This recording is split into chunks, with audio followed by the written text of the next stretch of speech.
What's up, YouTube? Mario and Luigi here. How's it going? Training video 101. All right, Luigi, or am I Mario? Who are you? I gotta be Mario. Mario's bigger. Okay, perfect. I'm Luigi. Let's see if I can flip this camera around.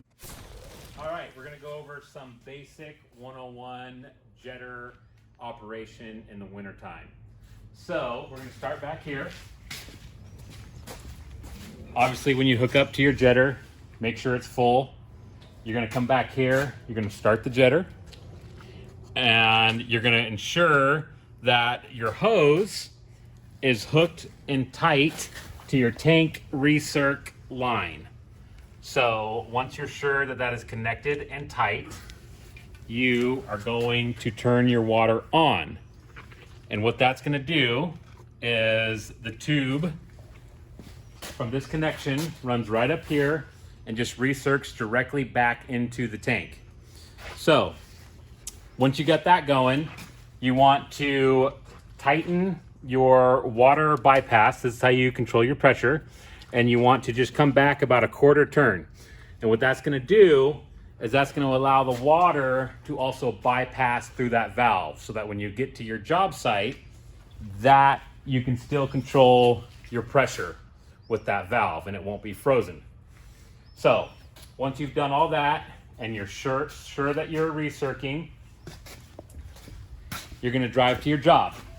Now, when you get to your job, you're gonna undo all of that. And then depending on what you're working on, you're gonna wanna make sure that nothing else has frozen. We've had cases where this filter housing has frozen going down the road because you're bypassing through your hose and things like that, but this stuff up here has the potential to still freeze. So you wanna verify that you're getting water. One good way to do it is just to crack this valve right here, make sure you're getting water through there, and you're good to go.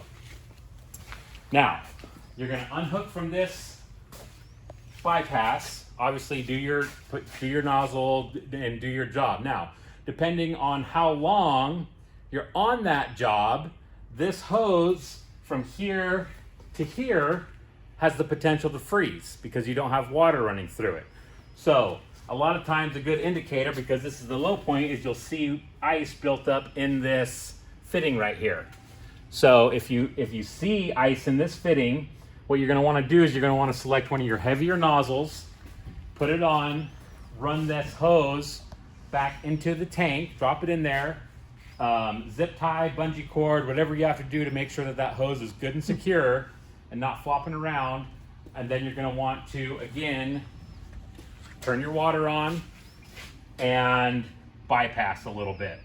And I like to watch it for a little while, like open up that lid, look in there, make sure your nozzle's not just completely flopping around and gonna break anything on your way back. So even if you don't see any ice in that fitting, the first time when you're done with your job, if it's below freezing, you just wanna kind of bump the water on and off, until you can verify that water is flowing through here. We've had plenty of instances where that will freeze, and if you just crank on your water, it'll blow that hose. Tell us a story about Lance's scar on his forehead. Yeah, so that's exactly where Lance's scar on his forehead came from, is he did not verify that there was no ice in that hose, and when he cranked it on, it blew, and luckily didn't catch his eyes, but it did break his nose, and he had a nice big gash on his forehead here. So that's another great reminder that we have to wear safety glasses. I mean, that is in summertime too. Anything can happen. We should always be wearing our safety glasses for running this jetter. It should be just a common piece of PPE that we have on anytime we're doing this kind of work. So, and we just need to be really, really careful that we don't get ice built up in anything, and really double check. And even if, I mean, depending again on how cold it is, anytime there's not water actively moving through this hose, it can freeze. So let's say you think it's draining and you throw the hose down, you go inside and you spend 10 minutes inside flushing things and doing whatever, you come out, I've had instances where that hose, the water in that nozzle will freeze that fast just laying on the ground. So you really want to check and make sure that there's no ice or anything like that in there, and always kind of feather on off until you're very sure that, okay, everything's working like it should. I can turn it on and I can use it like normal. Now let's talk a little bit about cold weather. So is there a time where we maybe should not be using this machine because it's too cold outside? So that's a great question, Ferg. So up here, we've had a couple instances now where this valve setup and all this up here will freeze. So anytime that it's below freezing and you have the potential for this stuff to freeze, we should be asking ourselves, is this job really worth it?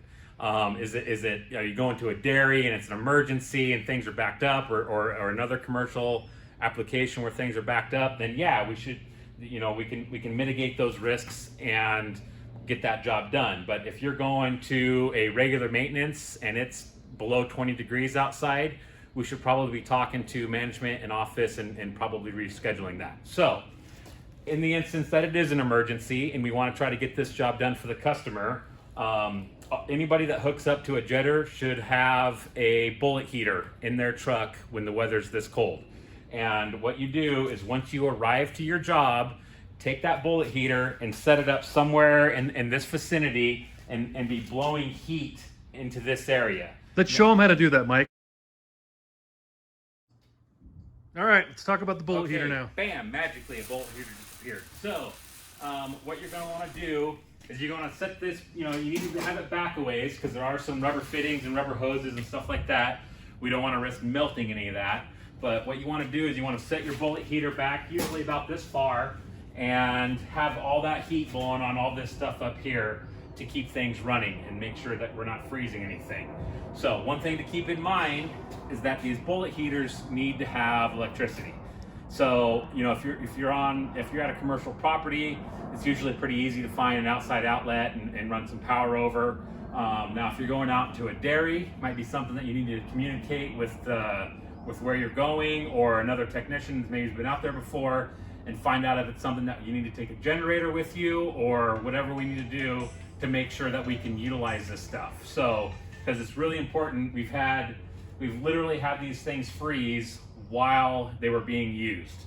So again, it has to get pretty cold to do that, but we've had some instances this year already where that potentially could happen. And when this video is over, we're going to ask Robert Long to tell us about his experience in Rexburg this week. Absolutely. We're talking about work, not personal trip. So we just got to make sure that we're doing this. So what happened recently is that we believe while it was driving down the road, this valve right here froze and split. So one thing new that we're going to be doing to try to mitigate that is we're going to be putting a little bit of RV antifreeze inside of these tanks and letting it go through this valve just a little bit and keep it shut. So it's going to be super important that this valve is never opened. There's really no reason. The antifreeze portion of this is something that we've never utilized. We've never needed to, but now that we are putting a little bit of antifreeze in here to keep this stuff from freezing, we need to make sure that this valve is never touched. It should always be closed. And Ferg, unless you have any more questions, I think that kind of brings us to the end of our video. All right, thanks, Mike, for teaching us about that, and I'm sure we'll have a discussion after this video. Thanks.